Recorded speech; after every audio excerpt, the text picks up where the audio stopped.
ഇതൊരു ഡെക്ക് കാർഡുണ്ട്. ഈ കാർഡൊന്ന് ഷഫിൾ ചെയ്യൂ. ഓക്കെ ഓക്കെ, ഇത് പിടിക്കുക. ഇതിൽ നിന്ന് ഇഷ്ടമുള്ള കുറച്ച് ഭാഗം ഒന്ന് കട്ട് ചെയ്തെടുക്കുക.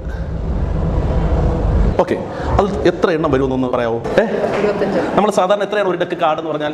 52 കാർഡാണ്. ഞാൻ ഒന്ന് പറഞ്ഞു നോക്കട്ടെ. ഇതാണല്ലോ നമ്മൾ എടുത്തത്. മൊയ്ത് വെച്ചോ. 28. ഇത് മാഡം ഇഷ്ടത്തിനനുസരിച്ച് എടുത്തതാണ്. ഇപ്പോഴും ഞാനിത് പൂർണ്ണമായിട്ട് കറക്റ്റ് ആവുമെന്ന് പറയില്ല. സാർ ഒന്ന് കൈ തരാമോ? 1 2 3 4 5 6 7 8 9 10 11 12 13 14 15 16 17 18 19 20 21 22 23 24 25 26 27 and 28.